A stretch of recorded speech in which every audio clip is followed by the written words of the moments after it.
بسم اللہ الرحمن الرحیم۔ محترم ناظرین السلام علیکم۔ ناظرین، نبی کریم صلی اللہ علیہ وسلم کی ولادت سے قبل عرب میں خشک سالی تھی۔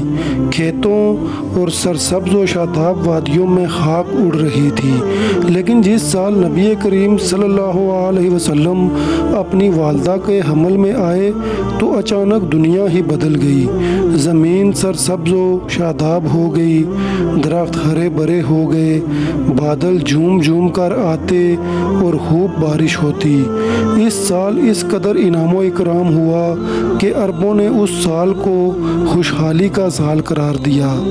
نبی کریم صلی اللہ علیہ وسلم کی ولادت سے قبل عرب کے نجومیوں میں کسی بڑی شخصیت کی پیدائش کا چرچا عام تھا، اور اہل کتاب بھی اپنی کتاب میں جس نبی کی آمد کے متعلق پڑھتے آئے تھے انہیں احساس ہو گیا تھا کہ اس نبی کی آمد کا وقت قریب آ چکا ہے۔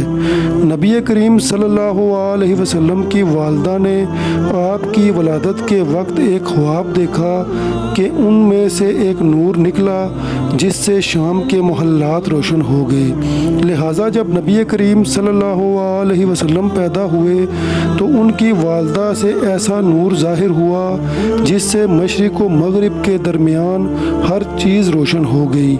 وہ نور اس قدر روشن تھا کہ بی بی آمنہ نے شام کے شہر بصرہ کے محلات دیکھ لیے۔ حضرت عثمان ابن ابی عاص سے روایت ہے، میری والدہ نے بتایا کہ میں اس رات بی بی آمنہ کے پاس تھی جس رات نبی کریم صلی اللہ علیہ وسلم کی ولادت ہوئی۔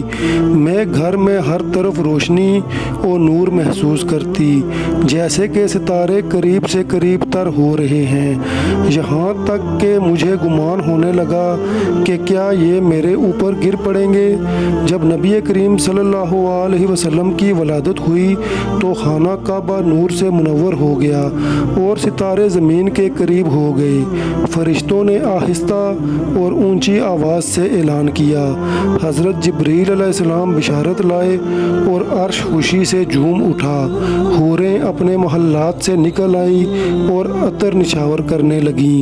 بی بی آمنہ کے گھر میں عدن سے پرندے بھیج دیے گئے جو اپنی چونچوں کے ذریعے موتی بکھیر رہے تھے۔ بی بی آمنہ کے ارد گرد فرشتے کھڑے ہو گئے اور انہوں نے اپنے پروں کو پھیلا لیا۔ بحر و بر کی ہر مخلوق تسبیح کرنے لگی اور نبی کریم صلی اللہ علیہ وسلم کی آمد کی خوشی میں جھوم اٹھی۔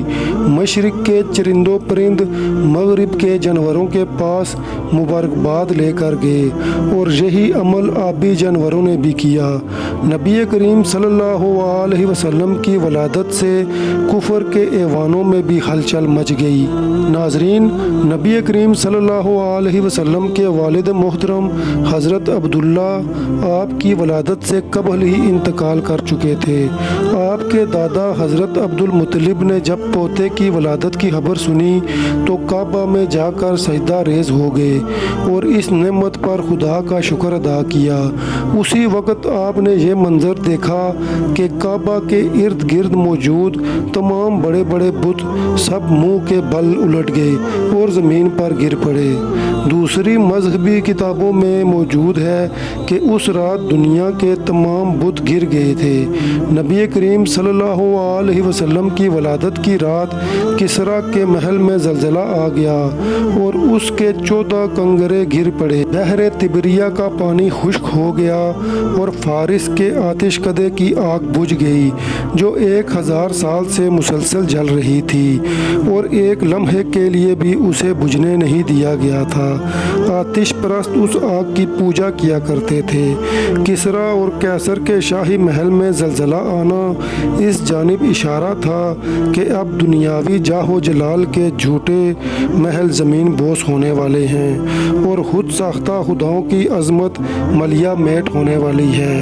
ناظرین، جب نبی کریم صلی اللہ علیہ وسلم پیدا ہوئے تو اللہ تعالیٰ نے آپ کو پاکیزہ بدن اور تیز بو کستوری کی طرح خوشبودار دار، ختنہ شدہ، چہرہ نورانی اور دونوں شانوں کے درمیان مہر نبوت درخشاں پیدا فرمایا۔